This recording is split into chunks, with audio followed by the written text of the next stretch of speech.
This is the swing analysis report of Ng and Min.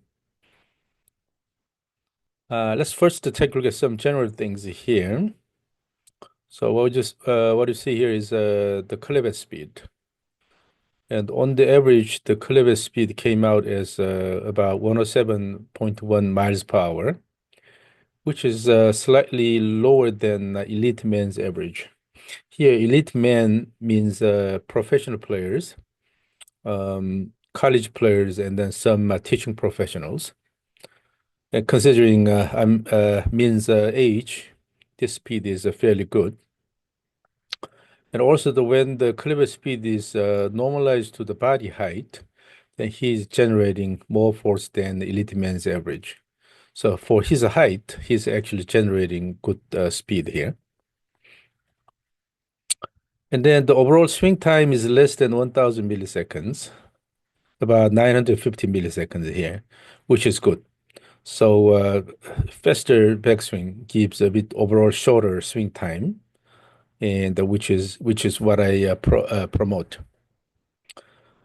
But here's one thing. This is the cleavage speed pattern here. So from here to here, this is the backswing, and from here to impact, this is downswing. During the backswing, the peak occurs pretty much at the center here. So it is increasing, the cleavage speed increases and then decreases at similar rate. So the peak is located either at the center of the backswing or slightly earlier. But actually, what I want to see is that this peak occurring about here. So in the second half. So the cleavage speed can go gradually increase and then reach peak and then quickly coming down here. So when you have an active deceleration here, and then it is connected to downswing, then you have a lot more benefits from the backswing. So I'll try to keep the peak cleavage speed more around here. Then the next one is a top view here. This shows the direction of the swing plane here, which is this large rectangle. And then this small rectangle shows the hand motion plane. And as you can see here, means the swing plane is outward. So on the average, this is 1.5 degrees outward. And then the hand motion plane is inward. And on the average, it is a 5.1 degrees inward here. So between the hand motion plane and then swing plane, we have angle difference of about 6.5 degrees. So the hands are moving more inward than the swing plane. When this happens, the tendency of a spiral swing increases when the golfer has this inward direction gap here. So we'll be able to look at this later. And then this is the swing plane. So currently the stick figure is aligned along the swing plane here. And then the slope of the swing plane is about 43 degrees. And then the slope of the hand motion plane is about 49 degrees. The hand motion plane is a bit flatter. So usually between the swing plane and hand motion plane, we have about 9-degree difference on the average. But this difference is about 6 degrees. So the hand motion is a bit flat. And then if you look at the cleavage trajectory relative to the swing plane, so at the top, the cleavage is here, and then it makes this large arc around. And then by the time the club comes to a mid downswing, still the club head is deviated from the swing plane a little bit here. So this is a typical, trend of a spiral swing. So then in the follow through, the club head goes below the swing plane here, and then eventually catches up and then goes slightly above. So he does show the spiral swing pattern. And in terms of the club head motion, so when the backswing starts, the club head tends to go a bit flat. But my recommendation is moving the club head along the swing plane here, so toward the elbow plane here. and then keep the club head above and then make this looping motion here instead of go a bit flat and then try to lift this. Then you have exaggerated the lift motion here. So initially when you start the backswing, then try to move the club head along this direction and then keep the club head above the swing plane like this.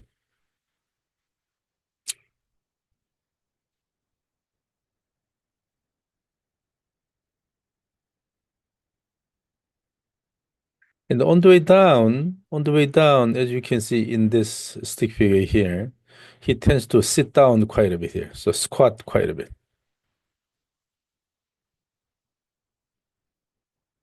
So this is excessive squat motion here. And then I think we'll have an opportunity to go back to this point here. Here actually with the center of mass motion, we can easily see this. In the center of mass motion, let me change the scale a little bit here. So then this is the center of the stance.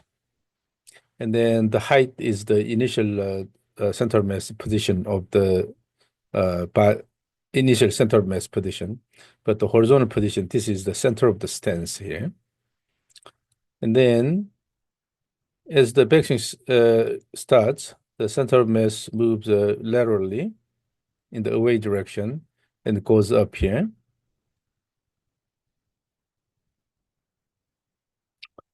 And then usually the center of mass reaches a high point about here. This is a end of pelvis rotation. This is where you should have the high point. And then the center of mass starts moving downward, but it actually moves up a bit more here. And then here we see severe squat motion of the body here. So from the high point to this point, this is a lot of sitting down here. And also, again, timing is off. About here, when the club aligns vertically here, this is where typically the center of mass reaches the low point. And then from here, the center of mass starts moving upward. But again, he starts the downward motion a bit late and then also reaches the low point a bit late here. So the upward motion is slightly delayed here. And then this is at impact here. At impact, the center of mass is located below the initial position here. This has to actually go above. But this because this is delayed, so he doesn't have enough time to bring this up here. So what I see is that the Min has excessive squat motion sitting down here all the way here. This is too much. And then if you look at the pelvis motion here, again, pelvis is dropped quite a bit at this point here. So this is exaggerated downward motion here. So he needs to work on this aspect. So have a good push and then reach the high point here and then start the downward motion. Reach the low point early here and then start moving up here. This is too much sitting down or squat. And then in terms of pelvis motion here, pelvis motion, the lower graph shows the rotational motion. The upper graph shows the translational motion, so or angular motion and linear motion here. The red line is rotation. This is the rightward rotation and the leftward rotation here. So this is the maximum rotation angle here, which is close to an elite man's average. But at impact, he's turning the pelvis toward target a lot more than man's average here. So at this point, pelvis shows a too much turn here. It's because before that, he's sitting down quite a bit here. So from here, he's pushing the ground and then pelvis rotates quite a bit here. And then at the same time, he doesn't have that much lateral tilt. This blue line is the lateral tilt, but starting from here and going here and then going up here. So the lateral tilt is not much.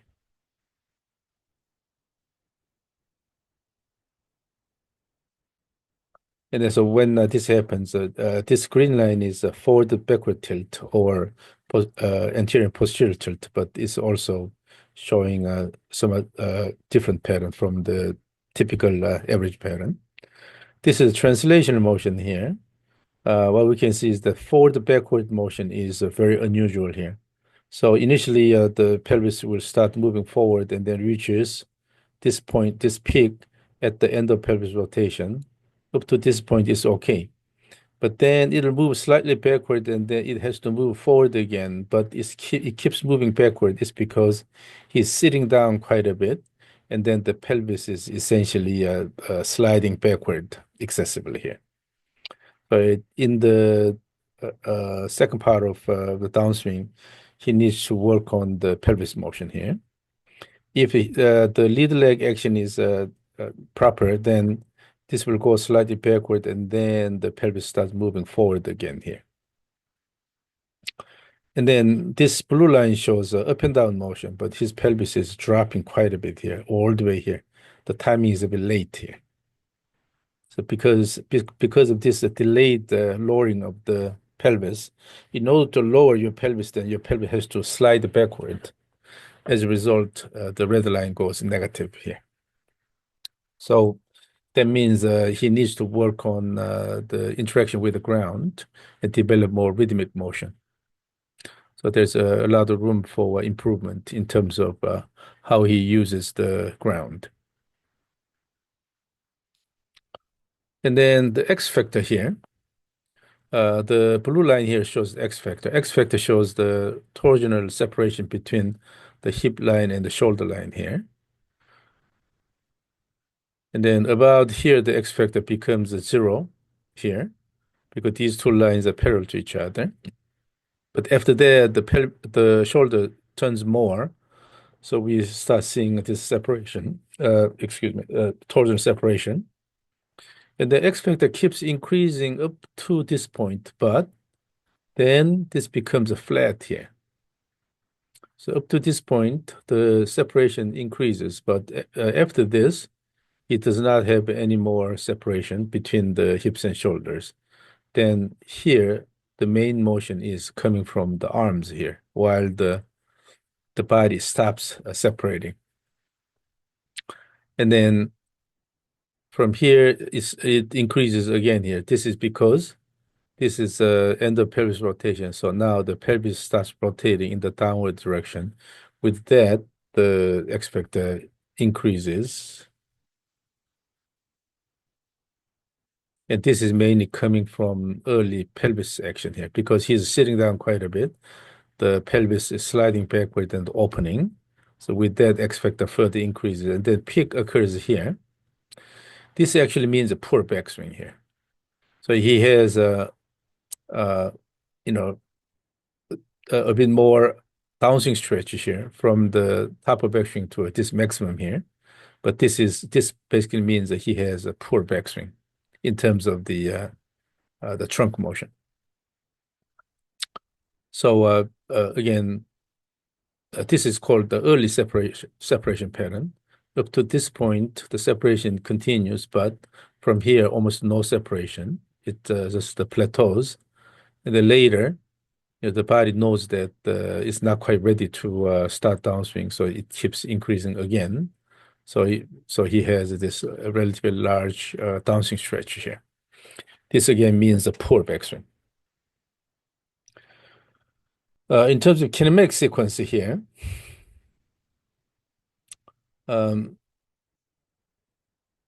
as I said, his club peak club speed occurs either at the center or slightly before that in the backswing.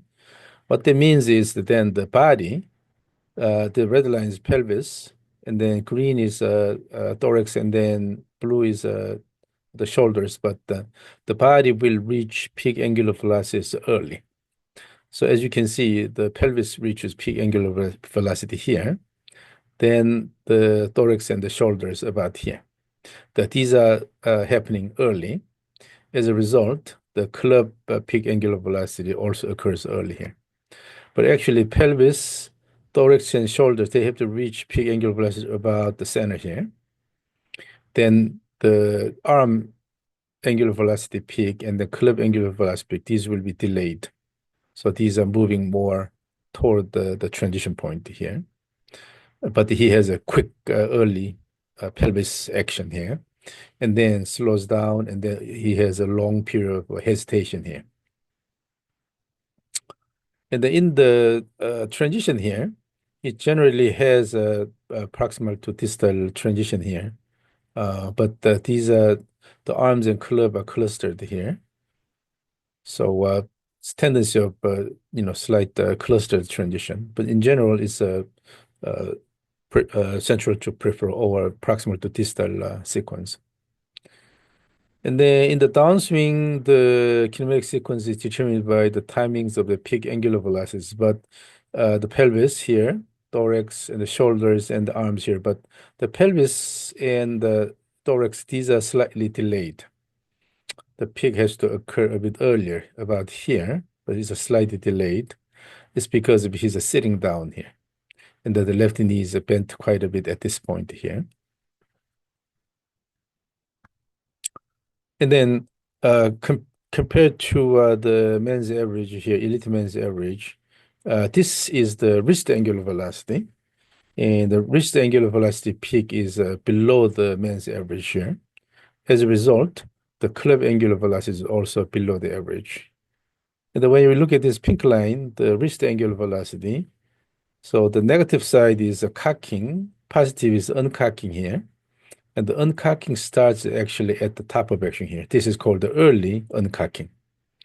So I mean, it's letting the club go a bit early, but this should be delayed up to this point here. So this pink line should stay negative up to about this point and then start uncocking here. But he has tendency of early uncocking. This is also an area he needs to improve. And then if you look at his interaction with the ground here, let me change the scale here a little bit. So in terms of force, the blue line is the trail foot force acting on the right side, and then green is the force acting on the leader side or the left side, and the red is the combined. And then so he's starting with the one body weight here. And at this point, he already has more force on the trail side, but actually, at the beginning of the backswing, you should have more force on the leader side here. So by using the leader leg, you have active initiation of the backswing here. And then, so here's the maximum peak, maximum push here. The timing is okay, and then he has good push with the trail side here.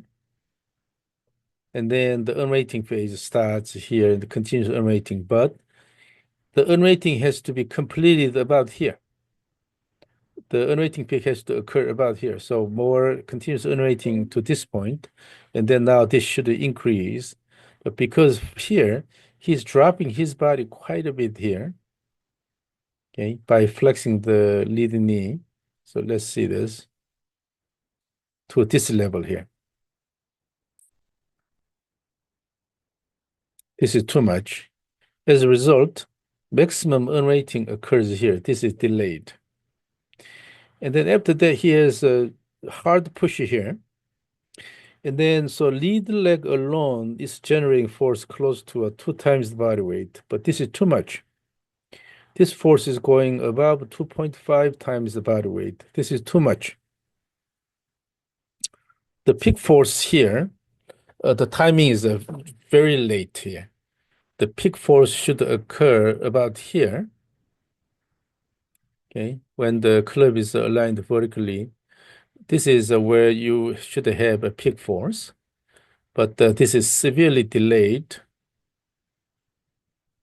about here, and also this force is too big. The peak force should be somewhere, so about here, the peak force should be somewhere between 1.8 to 1.9 times body weight.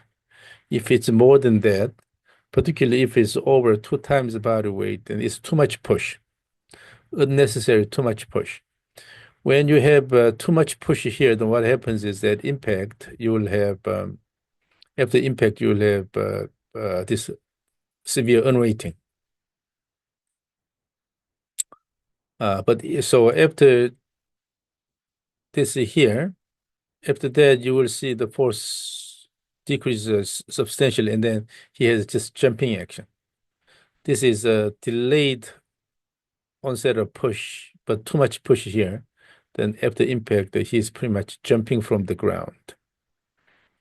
This is, no, this is not necessary. This is actually waste of the energy here in the force. So the peak force should occur here by slowing down the downward motion here. Okay. And then this peak should be below a 2.0 times body weight here. Okay, so this has to reach the peak unweighting and then start increasing here. And then reach the peak value about here and then start gradually decreasing here. But it is too much and the way delayed is because of his intention of sitting down here. And then the momentum becomes the longest at the unweighting peak here. But this torque is not that large here. So this is the length of the momentum or the separation between the force arrow and then the center of mass here. But here the torque generated is not that large. This is elite man's average maximum, but it's way below. Okay. And then this is a top of action. At the top of action, his torque is quite low here. And then even after the downswing is initiated, the torque is increasing, but not much. So even at this point here, after ED, this peak is severely delayed again. The peak should occur somewhere here before EDA. But the severely delayed is still below elite man's average here. So I see a definite issue in terms of the way he interacts with the ground. He needs to improve the swing rhythm quite a bit. He's sitting down too much here. This just causes a lot of trouble in terms of wrong timing and the unnecessary hard push to the ground here. So this is the area he needs to work on a lot.